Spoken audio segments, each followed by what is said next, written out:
Hello, everybody. Welcome to another episode. My name is Tavi, and I'm here with RJ, who is a fleet owner. He's going to be giving us some tips and also just telling us a little bit about his trucking journey. So, thank you, RJ, for joining us today. Now, let the people know, how long have you been in the trucking industry? I am a newbie. Only about 3 months now. 3 months. Yeah. I bought my first super truck new. months ago. Yeah. Super new. So tell us, what has that been like for you so far? 3 months in, and you joined, I feel like, at a bad time. Like, the market is so down. So Yeah. Learning fast. Mhm. Didn't actually know a lot about trucking. So I kind of my day job is I deal with the manufacturers of trucks. Okay. My company I work for makes oil and diesel exhaust fluid. Okay. So I deal with these companies every day, and I was like, you know what? Let's get into the actual trucking side of things. So I went and I bought my first truck. Mhm. I don't really have the time every day to manage it myself. So what I did, I leased it on with Kora. Okay. And I'm letting them basically handle the loads and the day-to-day operations with my driver. Mhm. And so far, it's, like you said, the market is definitely lower than what it used to be. Mhm. Hopefully it bounces back, but it's going pretty well. I mean, it's you learn fast, and 1 week might be bad, the next week might be good. Yes, absolutely. That's so true. With trucking, is very unpredictable. So how do you deal with that, the highs and the lows, like having a really good week and then one day having a really bad week? Like, how do you mentally keep going? You just got to stay positive. It's I kind of like it. It's kind of like, it's almost kind of like gambling a little bit. You like when you win, you're like, yeah, you get like a high of winning, and then when you lose, you're like, bad week. So.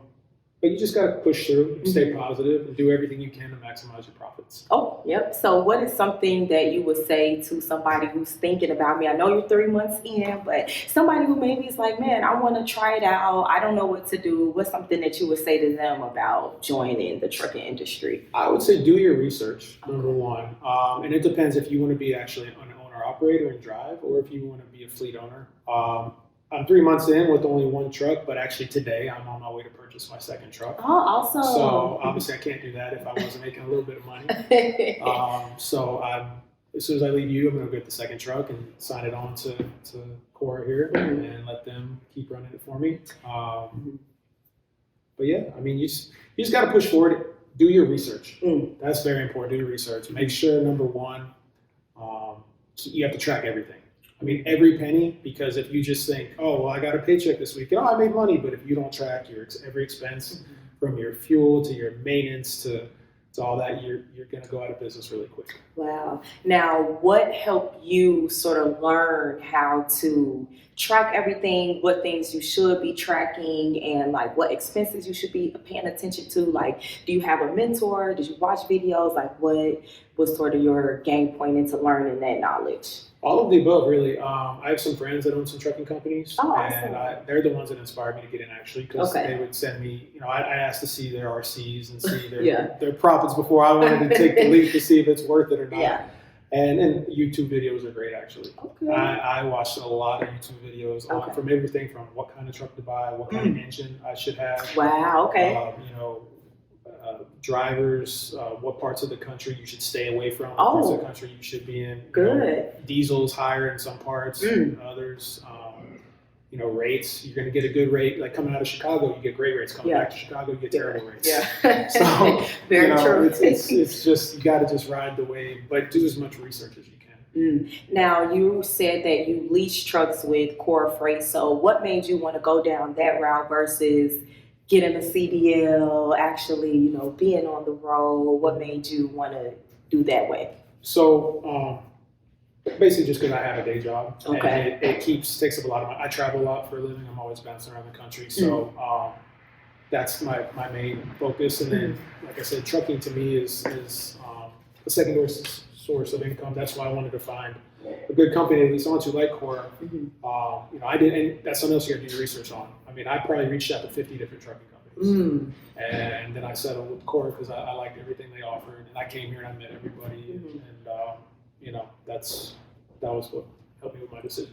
So you are new, but I am gonna ask you just a couple questions just to test your trucking knowledge. Okay. So the first one is true or false. So interstate highways that run east and west have even numbers. Oh, you really gonna try? This is a guess. True? That's right. Yes. So if the interstate has an even number like I-80, it runs east and west. Odd numbers like I-35 runs north and south, and then three numbers like I-280 are beltways around cities and other interstates. So not too bad for that one. Okay. Another one, fun fact. So the first semi truck that was made in 1898 by Alexander Winton. What city and state was that? I have no idea. Cleveland, Ohio. Cleveland, Ohio. Okay. Cleveland, Ohio. And then last one. So if you line every single truck in the United States, which planet, I guess you could say planet, would it reach? If you Mars? lined up, no, not Mars. The moon, actually.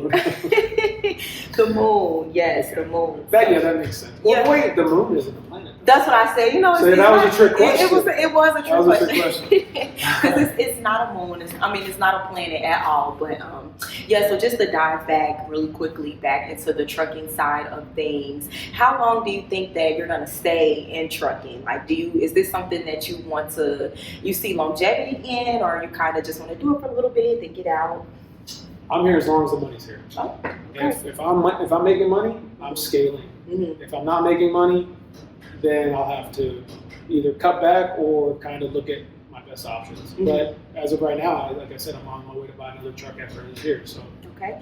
So far so good. So far, so good. And do you think that you'll ever, do you hire drivers on your own? And if so, how would people go about reaching out to you to sort of drive for you? Yes, I would. Kora's helps me with that as well. But they just kind of give me candidates, and then I still have to interview them to see who I want to pick. Okay. They can reach out to me by either calling me or emailing me. Mhm. You want me to say it? Yeah. You can call me at 423-773-4681. My name is RJ. Or you can email me at rjshively, spelled SHIV as in Vicky, ELY, at rlsfreight.com. Awesome. Well, thank you so much for doing this interview, and we definitely wish you luck on your journey. We hope these 3 months turn into 30 years with $30 million. Hey, that sounds good to me.